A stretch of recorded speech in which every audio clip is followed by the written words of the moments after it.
प्रभु महावीर तो 2600 साल पहले जा चुके हैं। अब पांचवा आरा चल रहा है।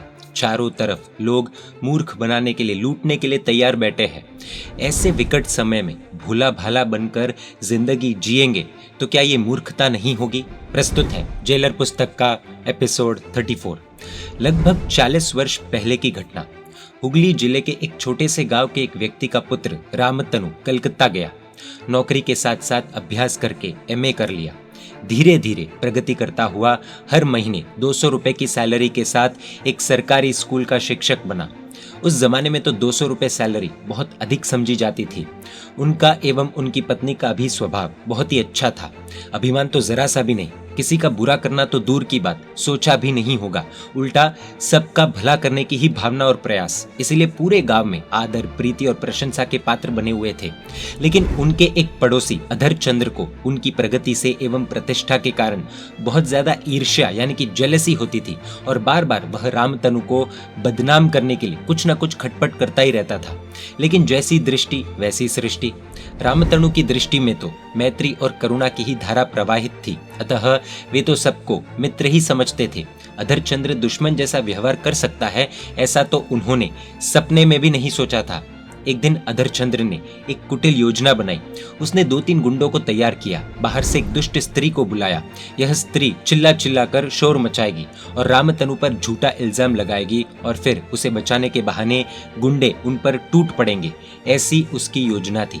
एक दिन उसने अपनी योजना के अनुसार काम शुरू किया। दोपहर के समय रामतनु घर की ओर जा रहे थे। एक छोटी सी निर्जन गली में वह खड़ी थी।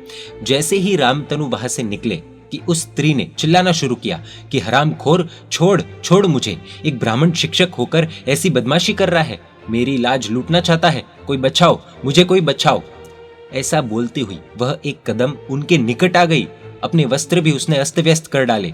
अधरचंद्र भी वहीं पर गुंडों के साथ छुपकर खड़ा था।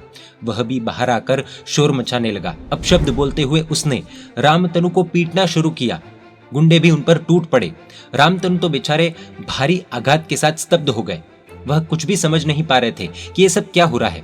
शोर सुनकर आसपास के घरों से लोग बाहर दौड़ आए और बड़ी संख्या में एकत्रित हो गए। लोग रामतनु की अच्छाई से, सज्जनता से परिचित थे। उनके प्रति सबके मन में आदर भाव था, क्योंकि अभी तक सभी लोगों पर उन्होंने कभी ना कभी कोई ना कोई उपकार किया ही था। वैसे उपकार तो अधरचंद्र पर भी किया था। पड़ोसी होने के नाते कई बार उसकी सहायता की थी। जब सारे गांव में प्लेग फैला हुआ था और अधरचंद्र भी उससे पीड़ित था, तब उसके परिवार के लोग सब स्वार्थ के साथी वाली पंक्ति को सार्थक करते हुए उसे अकेला छोड़कर चले गए थे। उस समय रामतनु ने अपनी सेवा वृत्ति का, परोपकार करने की भावना का परिचय देते हुए रात दिन उसकी सेवा की थी। विविध प्रकार के उपचार एवं औषधियों की सहायता से उसे बचा लिया था। उसके परिवार के लोग तो उसके स्वस्थ होने के बाद ही वापस आए थे और वही कृतज्ञ अधरचंद्र आज ईर्ष्या के कारण रामतनु को बदनाम करने का प्रयत्न कर रहा था। परंतु कुदरत तो अपना काम करती ही है। यह सारा तमाशा देखने के बाद भी लोगों को रामतनु की निर्दोषता एवं सज्जनता पर विश्वास था और अधरचंद्र ही दोषित है और दुर्जन है, यह सब जानते थे। उस स्त्री को भी किसी ने पहचान लिया कि वह पड़ोसी गांव की आवारा, नीच, दुष्ट औरत थी और इस प्रकार के काम के लिए प्रसिद्ध थी। गुंडों को भी लोगों ने पहचान लिया। रामतनु को बचाकर वे सब अधरचंद्र एवं गुंडों पर टूट पड़े, परंतु कोमल हृदय रामतनु यह सब सहन नहीं कर सके।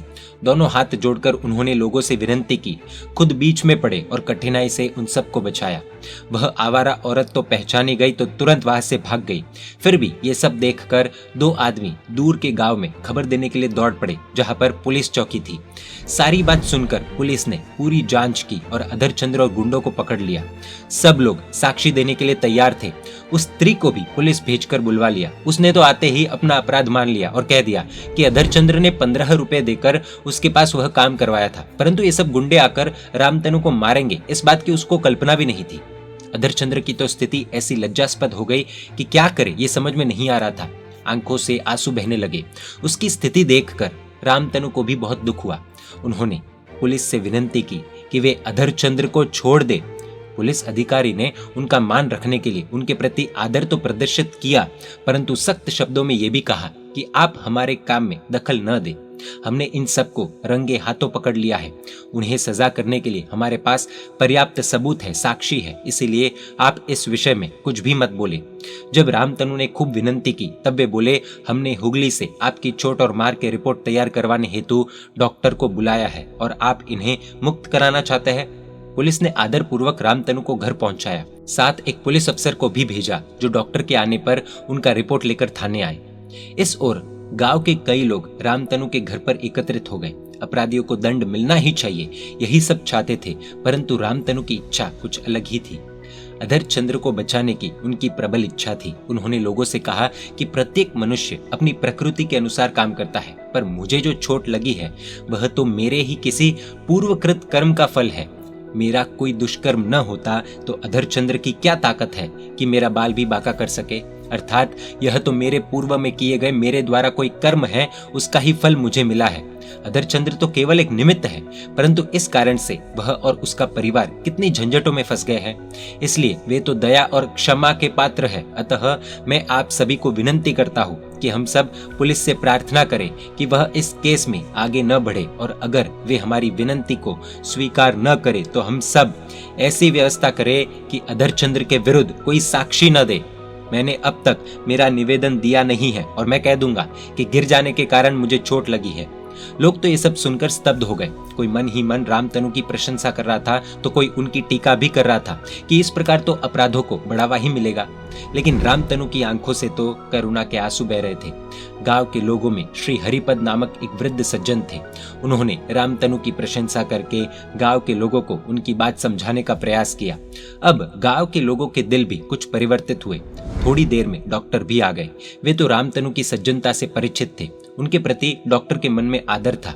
अधरचंद्र के पक्ष में हो ऐसी ही रिपोर्ट देने के लिए रामतनु ने उन्हें समझाया, परंतु उनके दिमाग में यह बात बैठती नहीं थी। फिर भी उन्होंने इतना स्वीकार किया कि मैं अभी किसी प्रकार की रिपोर्ट नहीं लिखूंगा। अगर पुलिस आपकी बात का स्वीकार कर लेते हैं तो फिर रिपोर्ट लिखने की कोई आवश्यकता ही नहीं रहेगी। डॉक्टर के जाने के बाद वे गांव के 4-5 मान्य वृद्ध पुरुषों को लेकर पुलिस थाने गए। सब बातें पुलिस को समझाई और बिना केस दर्ज किए ही सबको छोड़ देने के लिए खूब विनंती की।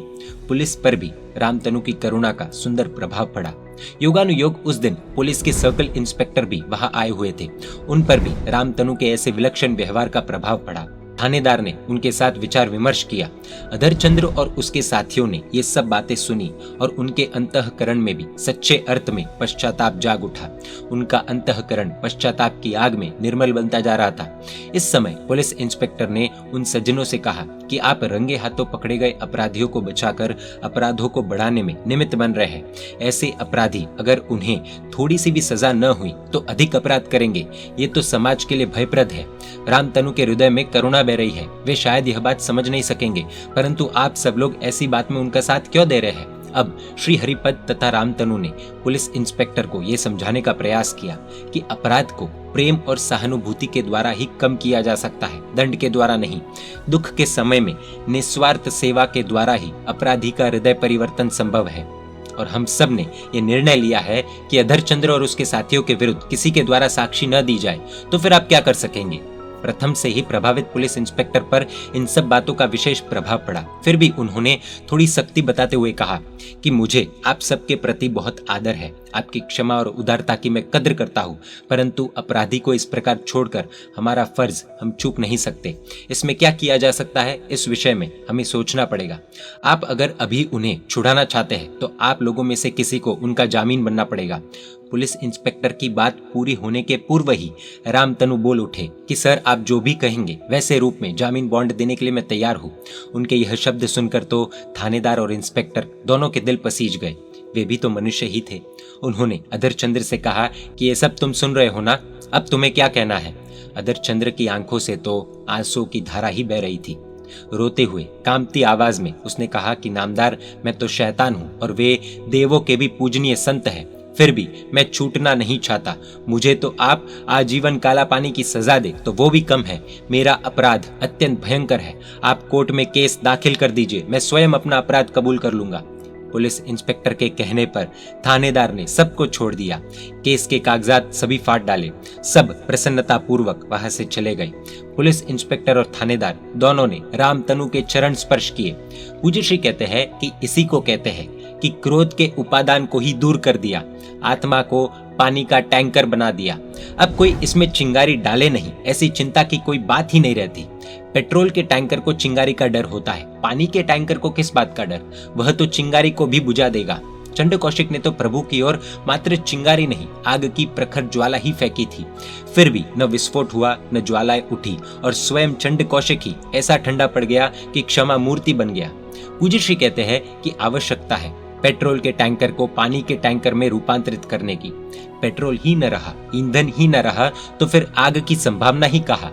मेघ कुमार के जीव हाथी को अपने पूर्व भव का जाति स्मरण ज्ञान हुआ, जब वह हाथी ही था। वन में फैला हुआ भयंकर दावानल यानी कि आग और उसमें विवश पशुओं का जलकर भस्म होना, संपूर्ण चित्र दृष्टि सन्मुख आ खड़ा हुआ। अब इस जन्म में ऐसे कष्ट उठाने न पड़े, इसके लिए एक सुरक्षित स्थान निर्मित करने का उसने निश्चय किया। चारों ओर भयंकर दावानल की लपटें फैल रही हो, तब भी उसका कोई असर न हो, कोई ज्वाला वहां पर न पहुंचे, ऐसा तभी संभव है जब पसंद किए गए स्थान में से ईंधन ही दूर कर दिया जाए। वन प्रदेश में तो वृक्ष ही सबसे बड़ा ईंधन होता है। उसने 1 योजन विस्तार में से सभी वृक्ष जड़ से उखाड़कर दूर फेंक दिए, एक विशाल मैदान बना दिया, और बाद में भी एकाध तिनका भी दिखाई दिया तो उसे भी साफ कर देता था। जब एक समय सच में दावानल उठा, तब हजारों पशुओं की सुंदर सुरक्षा इस मैदान में हो सकी। अब प्रश्न उठता है कि पेट्रोल के टैंकर का पानी के टैंकर में क्या रूपांतरण संभव है? पूज्य श्री उत्तर में कहते हैं कि हाँ, संभव है। कानों में केवल कुछ अधिक क्षणों के लिए संगीत के स्वरों का प्रवेश, निद्रा में खलल और क्रोध का पारा उस सीमा तक चढ़ गया कि शैया पालक के कानों में गरम गरम शीशे का द्रव्य डालने का आदेश दे दिया। ऐसे दुर्वासा के समान क्रोधी स्वभाव वाली आत्मा ने क्षमा को इस सीमा तक आत्मसात कर लिया कि कानों में तीक्ष्ण खीले ठोके जाने के बाद भी क्रोध की एक रेखा भी उभरी नहीं। साधु के भव में सामान्य ज्वलनशील ईंधन सा क्रोध बाल मुनि पर किया था, चंड कौशिक ऋषि के भव में ज्वलनशीलता में वृद्धि हुई। आश्रम में से फल तोड़ने वालों को खत्म ही कर दूं, ऐसे भाव, और दृष्टिविश सर्प के भव में तो स्वभाव अत्यंत ज्वलनशील हो गया। जो दृष्टि सन्मुख आया उसका अंत ही कर दूं, किंतु बाद में प्रभु वीर की करुणा वर्षा की धारा में इस प्रकार भीगा कि ज्वलनशीलता ही बुझ गई। स्वभाव बन गया हिम के समान शीतल। लोगों ने पत्थर मारे, डंडे से फटकारा, जंगल की चींटियों ने शरीर पर डंक मार मार कर छलनी सा बना दिया, परंतु क्रोध का नाम निशान भी नहीं। तिर्यंश योनि में एक दृष्टिविश सर्प पर भी अगर इस हद तक का क्रोध पर अंकुश प्राप्त कर सकता है, क्रोध रूपी ज्वलनशील पेट्रोल को क्षमा रूपी जल में परिवर्तित कर सकता है, तो हम क्यों नहीं कर सकते?